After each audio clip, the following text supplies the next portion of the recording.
father, who was a physician and biochemist, and my mom, was suddenly interrupted for my brother and I, because the country I was born in was met with the biggest upheaval and shift in power. We had a benevolent emperor who was overthrown and the country taken over by a military junta with ruthless communist ideologies. The following years saw bloodbath and carnage, famously called the Red Terror. And beginning at about age 9, I would have to go out once a week to military style and to indoctrination at about age 9 to marching. But my family is probably one of the luckier families in that neither one of my parents were killed, and I did not lose a sibling either. But the minimum impact of that was that my father, who was a well-known and highly educated, Cambridge University educated biochemist, was sent to a camp for 2 years. My non-compliant brother was detained multiple times for failing to attend these mandatory little communist meetings. My own detention experience came much later when I was in college. And believe it or not, it was because I went to an amazing disco party at the American Embassy. And for that, I was accused of being a collaborator of the great imperialist paper tiger. And then again, when I was in university and law school, I was also banished because the communist government figured that the biggest resistance was going to come from university students. So their response to that was to send us off and to see whether the resistance was there and to put us all in one locale. The purpose, supposedly we were told, was to build huts. So college students, university students building huts. And for those that were in Broughton to be resettled. But of course that was the pretext. I left Ethiopia because I was about 20 years old when I graduated from law school. And by 21, the communist government recruited me to be a superior court judge and required that I become a card-carrying communist. But remember, at heart, I was a collaborator of the great imperialist paper tiger. And way to 80s school with disco and everything to become a communist stooge. So the lingering memory, though, the PTSD of all those years, was this anxiety of the unknown.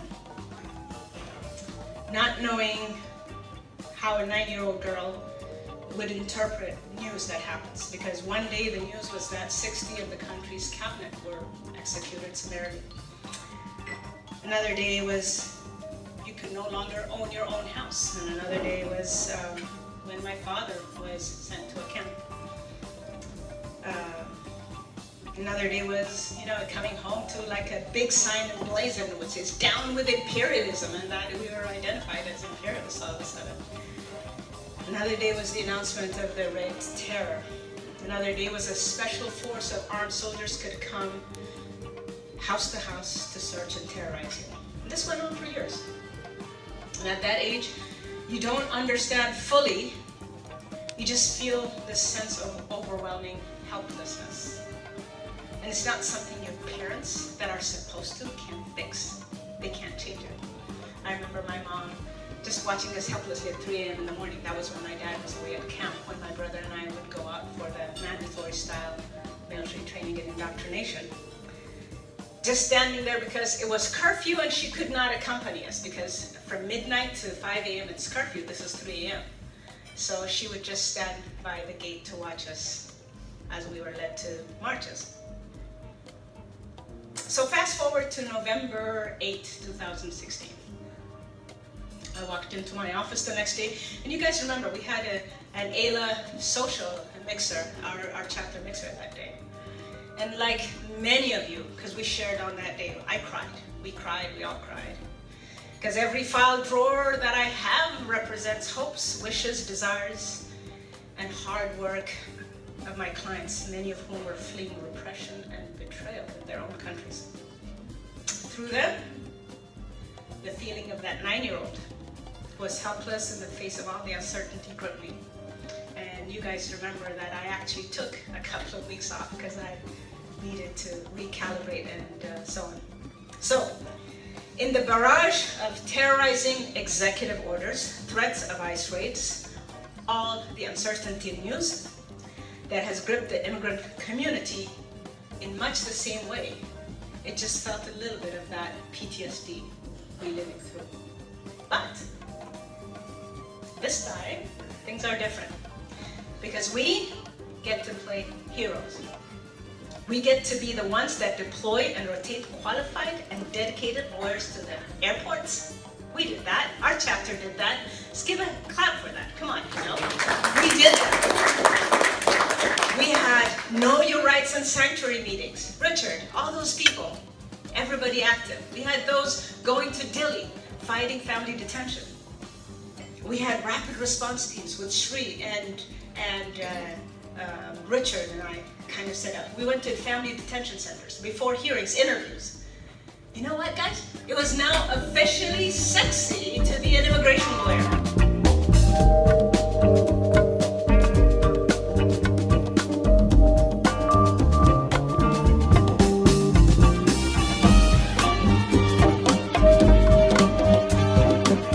Silicon Valley would not be what it is today if it were not for a immigration policy that was open, inviting, even though we brought in the cream of the crop of other countries. Because let's face it, poor people can't make it here. Even though folks who get here work hard with maybe $50 in the pocket but make a life, they had a springboard from which they come. And as a policymaker and as a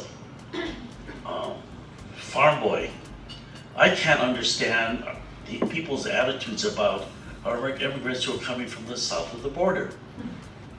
You know, not only Mexico, but Guatemala, El Salvador, Nicaragua, Honduras, those countries where young people's lives are at stake. You know, what motivates a person to cross 3 borders? You know, I don't know if you know the group called Los Tigres del Norte. They have a song called Tres Veces Mojado. You had to cross 3 rivers to get here. But even those who come from Mexico go through the desert. Who in their right mind would carry a gallon of water and try to trek through that area? And then be exposed to folks who, you know, target them too. I went to Nogales and I saw gallons of water underneath trees and bushes that were for those who were trekking through there. And I saw bullet holes in them by those who didn't want them to have the water. And so there has to be an examination of the character of a person doing that. To leave their families, to leave their parents, to come across here and brave the dangers that face them to get across the border, and then coming over here and having to put up with some of the nonsense that some of the folks have to go through. It's where you have emphasized the issue of pride and dignity, and I think that that's something that we need to continue to emphasize.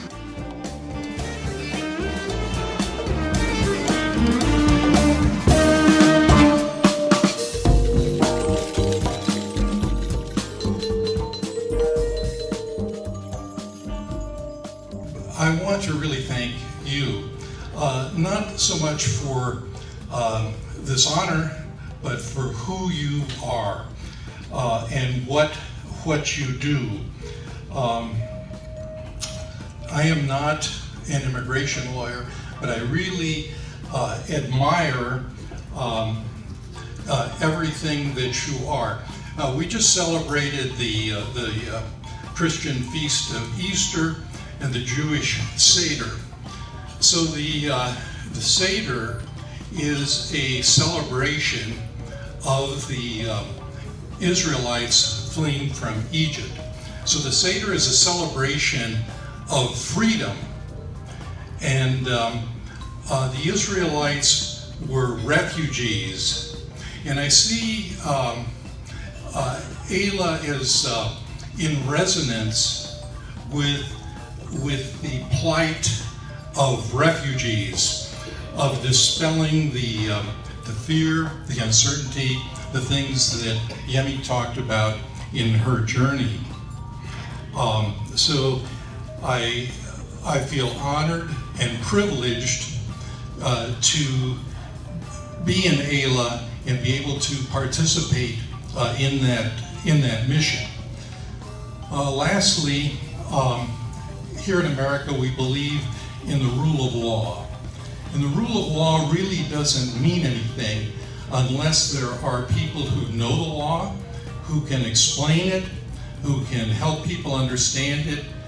And that's what I see you doing. That's what I see Aila doing for people that have a really deep need for that explanation, who really need to overcome fear.